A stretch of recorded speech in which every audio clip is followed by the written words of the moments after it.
అందరికీ నమస్కారం. భారతదేశపు మొదటి ప్రధాని ఎవరు అంటే జవహర్లాల్ నెహ్రూ గారు అనేసి అంటాము. అది నిజం. కానీ ఈ మధ్య భారతీయ జనతా పార్టీ రాజకీయ నాయకురాలు కంగనా రనౌత్ గారు మాట్లాడుతూ భారతదేశపు మొదటి ప్రధాని సుభాష్ చంద్రబోస్ గారు అన్నారు. అసలు ఫస్ట్ ఆమె ఏమన్నారో ఒక్కసారి విందాము, ఆ తర్వాత మాట్లాడుకుందాము. जब हमें आजादी मिली तो the first prime minister of India Subhash Chandra Bose वो कहाँ गए? విన్నారు కదా. ఎప్పుడైతే కంగనా రనౌత్ గారు ఈ మాట అన్నారు, భారతదేశపు మొదటి ప్రధాని సుభాష్ చంద్రబోస్ గారు అన్నారు, అంతే అక్కడ నుండి వివాదం మొదలైంది. ఇంతకీ భారతదేశపు మొదటి ప్రధాని సుభాష్ చంద్రబోస్ గారు అనేది నిజం కాదు, కానీ నిజం. అదెలా అంటే 1947లో భారత్కి స్వాతంత్రం రావడానికి 3 సంవత్సరాల ముందే, అంటే 1943 అక్టోబర్ 21లో బోస్ గారు సింగపూర్లో తన ప్రభుత్వాన్ని ఏర్పాటు చేశారు.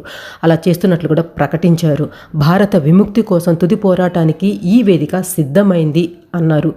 ఈ ప్రభుత్వానికి సింగపూర్, జపాన్, జర్మనీ, ఇటలీ వారి మిత్ర దేశాలు ఇవన్నీ కూడా సమర్థించాయి, సపోర్ట్ని కూడా ఇచ్చాయి.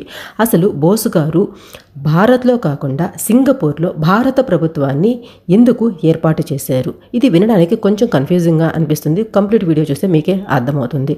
అయితే అసలు ఏం జరిగింది, ఎందుకు సింగపూర్లో ప్రభుత్వాన్ని ఏర్పాటు చేశారు, అందులోని ఆ ప్రభుత్వంలో మెంబర్స్ ఎవరు, ఆ ప్రభుత్వం ఏమైంది, అన్ని డీటెయిల్స్ ఈ వీడియోలో తెలుసుకుందాము. ఈ వీడియోలో చెప్పే కంటెంట్ కరెక్ట్ అనిపిస్తే లైక్ చేయండి. మీ అభిప్రాయాన్ని బోస్ గారు మొదటి ప్రధాని అవుతారా కాదా అనేది ఖచ్చితంగా కమెంట్స్లో మెన్షన్ చేయండి. లేదంటే జై హింద్ అనైనా కూడా కమెంట్లో మెన్షన్ చేయండి. అప్పుడే నాకు అర్థమవుతుంది నేను మీకు కరెక్ట్ కంటెంట్ ఇస్తున్నానా లేదా అనేసి. నా వైపు నుంచి నాకు అది కరెక్ట్ అనిపించవచ్చు, బట్ మీ ఒపీనియన్స్ కూడా నాకు తెలియాలి కదా. అది 2వ ప్రపంచ యుద్ధం జరుగుతున్న సమయం. అప్పటికి ముందు బోస్ గారు భారత్లో స్వాతంత్రం కోసం అలుపెరగని పోరాటం చేసి బ్రిటిష్ వాళ్లను శాంతి, సహనం, అహింస మార్గం, సత్యాగ్రహంతో వెళ్ళగొట్టలేము అనుకొని గాంధీ నుండి విభేదించి పక్కకు వెళ్ళారు. వాళ్లతో పోరాటం చేయాలి అని, ఎలాగైనా భారత్ను బ్రిటిష్ వారిని కబంధ హస్తాల నుండి విడిపించాలి అనేసి భారత్ వదిలి విదేశాలకు వెళ్ళవలసి వచ్చింది. వాళ్ళ సపోర్ట్ కూడా తీసుకోవాలి అనుకున్నారు. ఈ బ్రిటిషర్స్పై యుద్ధం చేసి వారిని తరిమి కొట్టాలి అనుకున్నారు. అందుకోసమే విదేశాలకు వెళ్ళారు. నేతాజీ ఆజాద్ హింద్ ప్రభుత్వాన్ని, అంటే అజ్జీ హుకుమత్ ఆజాద్ హింద్గా నామకరణం చేశారు. దీనికి ఇంపీరియల్ జపాన్, నాజీ జర్మనీ, తర్వాత సోషలిస్ట్ పార్టీస్ ఇవన్నీ కూడా వాళ్ళ మిత్రదేశాలు ఇవన్నీ కూడా మద్దతునిచ్చాయి. ఈ ప్రభుత్వాన్ని 1943 అక్టోబర్ 21న జపాన్ ఆక్రమిత సింగపూర్లో స్థాపించారు. ఇది ఆజాద్ హింద్ యొక్క జెండా, ఇక్కడ మీరు కనపడుతుంది కదా, ఇది ఆజాద్ హింద్ యొక్క జెండా మరియు సింబల్. వీళ్ళ కరెన్సీ, బ్యాంకు ఇవన్నీ కూడా క్రియేట్ చేసుకున్నారు. వీరి నినాదం ఇత్తిహద్ ఇత్మాద్ దౌరీ ఖుర్బానీ, ఐక్యత, విశ్వాసం అండ్ త్యాగం. దీనికి అర్థం భారతదేశం బయట 1940లలో ఉద్భవించిన రాజకీయ ఉద్యమంలో ఇది ఒక భాగం. ఈ ప్రభుత్వానికి నాయకుడు అండ్ దేశాధినేత రెండు కూడా నేతాజీ. ఈ ప్రభుత్వాన్ని ఈ బ్రిటిష్ వలస భూభాగంలోని భారతీయ పౌరులు అండ్ సైనిక సిబ్బంది అందరూ కూడా అంగీకరించారు. ఆజాద్ హింద్ దాని సొంత కరెన్సీ, కోర్ట్, సివిల్ కోడ్ను అన్నీ కూడా రూపొందించుకున్నాయి.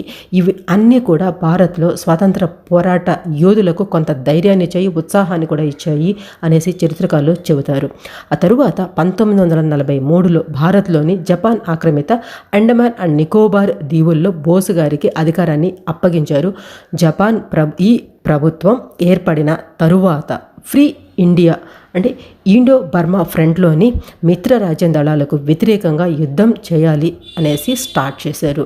ఐఎన్ఏ, ఇండియన్ నేషనల్ ఆర్మీ, అది ఆజాద్ హింద్ అనమాట, ఆజాద్ హింద్ ఫౌజ్.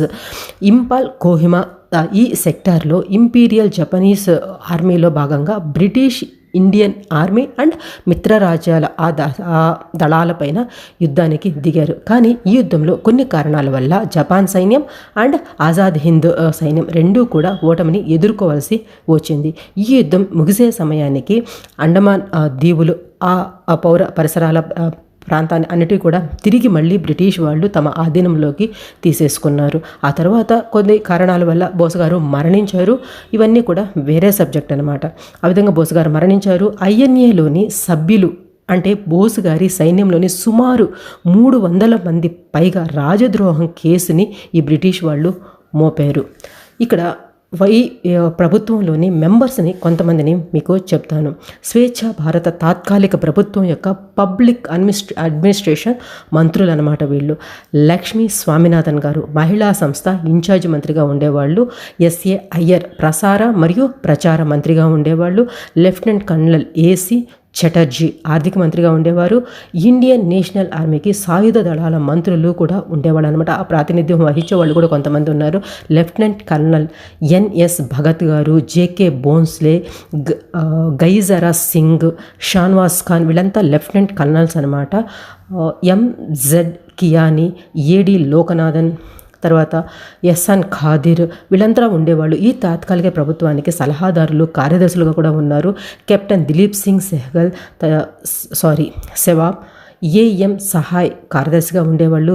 కరీం ఘనీ, బేద్నాథ్ దాస్, డిఎం ఖాన్, ఏ ఎల్లప్ప, జే తివి, సర్దార్ ఇషాన్ సింగ్ నరువా ఇలాంటి వాళ్ళందరూ కూడా ఈ ఆర్మీలో పనిచేసేవాళ్ళు. ఆ తర్వాత కొన్ని కారణాల వల్ల చెప్పాను కదా, ఈ ఐఎన్ఏలోని సభ్యులను బ్రిటిష్ వాళ్ళు కొంతమందిని చంపేశారు, కొంతమందిని చెప్పాను కదా దేశ ద్రోహం అంటే రాజద్రోహం నేరం మోపి బంధించారు, కొంతమంది డిసపియర్ అయిపోయారు. ఇలాంటి వాళ్ళ గాథలను కొంతమందిని ఐఎన్ఏ సభ్యులలోని కొంతమందిని పర్సనల్గా సుభాష్ చంద్రబోస్ గారి డ్రైవర్గా ఉన్న వ్యక్తిని ఇలాంటి వాళ్ళ గురించి ఆల్రెడీ మన ఛానల్లో వీడియోస్ ఉన్నాయి.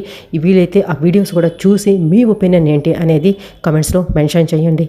ఇప్పుడు చెప్పండి, భారతదేశానికి మొదటి ప్రధాని సుభాష్ చంద్రబోస్ గారని మనం ఒప్పుకోవచ్చా, ఒప్పుకోకూడదా? ఖచ్చితంగా కమెంట్స్లో మెన్షన్ చేయండి. కంటెంట్ నచ్చితే లైక్ చేయడం మాత్రం మర్చిపోకండి. మిగిలిన వీడియోస్ అన్నీ చూసి నేను కరెక్ట్ ఇన్ఫర్మేషన్ చెప్తున్నాను, నేను మీకు అనిపిస్తేనే సబ్స్క్రైబ్ చేసుకొని సపోర్ట్ చేస్తానికి ట్రై చేయండి. Thanks for watching. జై హింద్.